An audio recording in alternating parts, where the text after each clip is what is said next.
Girl Chat, everyone. First up, let's our do girl, it, Lonnie. Kiki Palmer. You got it. Our girl Kiki Palmer recently made headlines after she tweeted out a video of her kissing a mystery man who just happened to be white. Following the tweet, Kiki was met with some backlash from people over the possibility of her being in an interracial relationship. And in a recent interview, she was asked by Extra's Rachel Lindsay if she was surprised by the reaction. Kiki said, I was and I wasn't. I think it's representative of the time. No matter who I'm friends with or who I date, that doesn't define or invalidate my blackness. Good for you, girl. What do you think about Kiki's statement, ladies? Let people love who they want to love. Everybody stay out of it.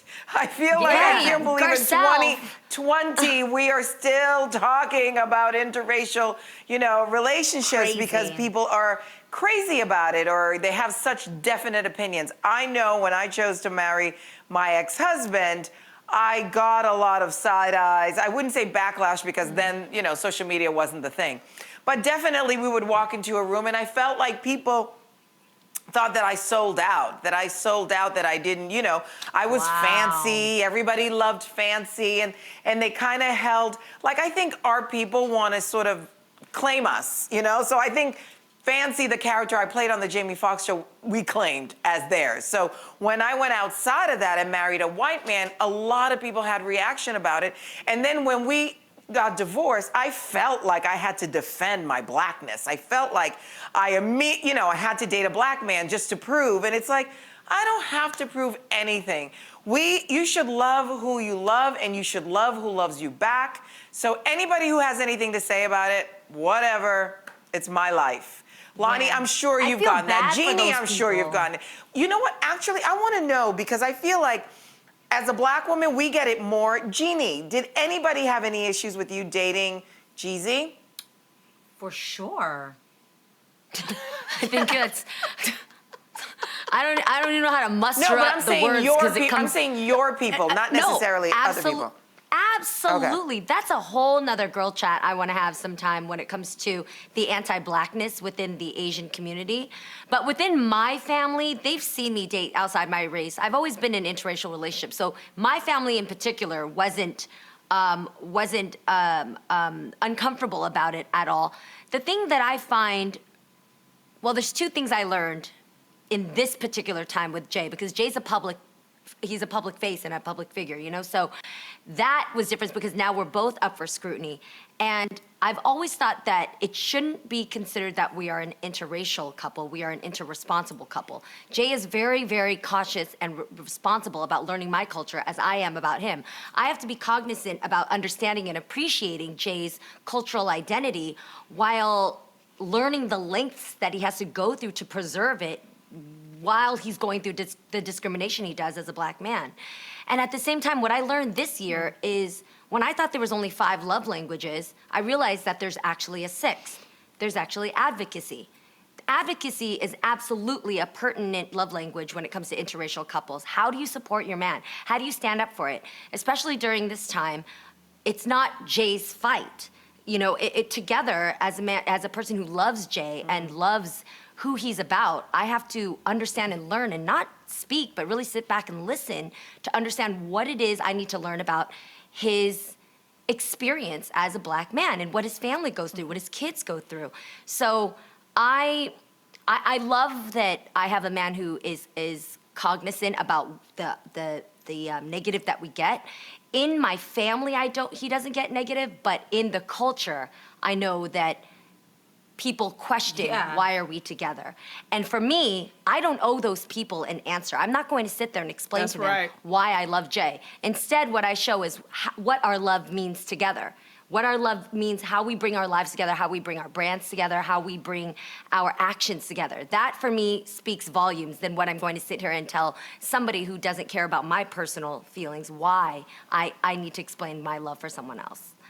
We got to stop date shaming. Jeannie, do you ever feel like we got to stop date shaming people, and we got to stop. It's crazy. For black women, race especially. Shaming. I feel really bad, it could be that too. But the thing is that it's been less than 50 years that interracial marriage was legalized. Became legal. And so you have to see that there's this thing that's happening, especially within the Black community.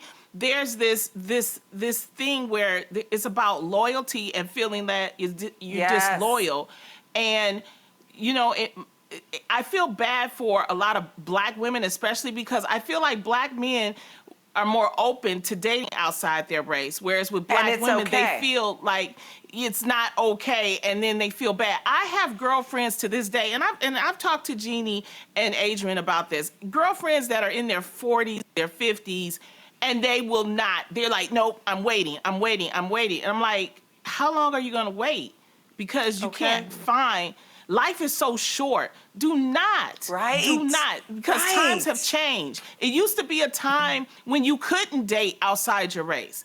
The reason why Martin Luther King and the civil rights workers, not only did they want us to have equality and equity, they wanted us to be able to love the people that we wanted to love. And this is what happens when you're a melting pot of a country. You're going to have different people, and different people are going to find each other attractive and fall in love. Be modern. Don't sit here and then if you don't want to do it, fine. Don't do it. But don't shame somebody else. Don't criticize. Because they're doing it. That's the part that gets me.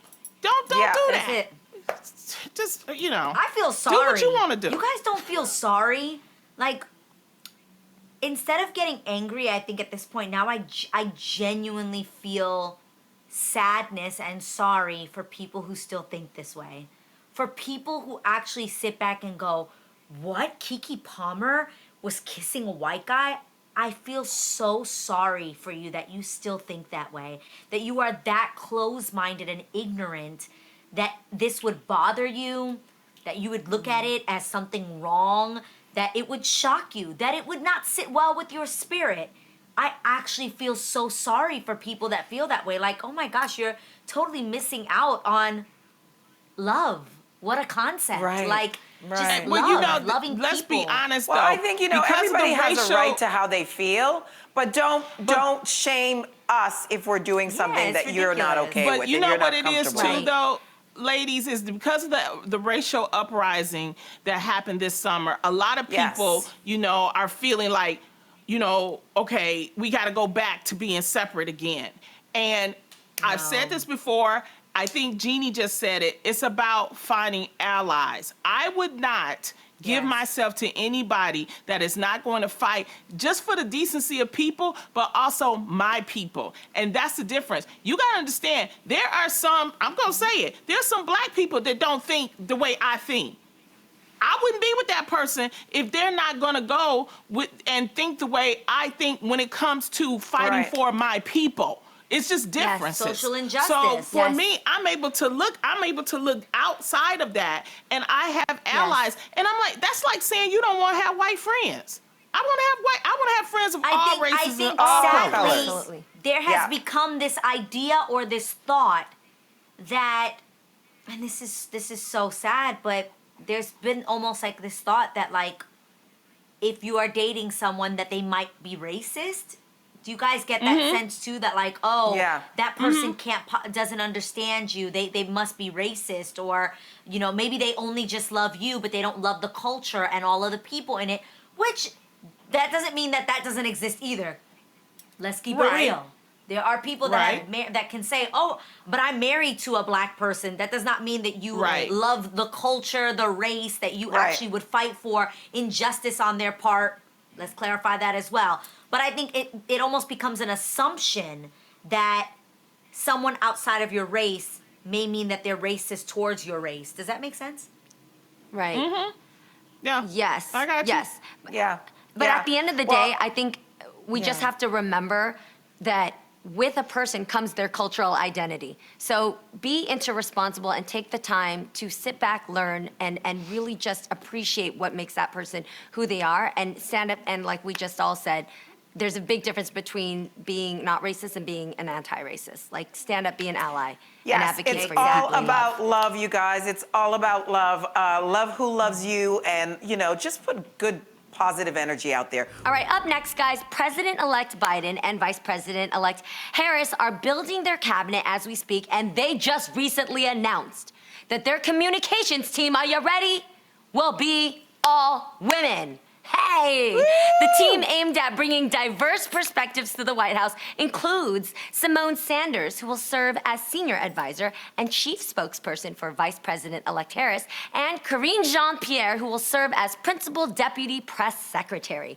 Ladies, what do you think of this supreme girl power?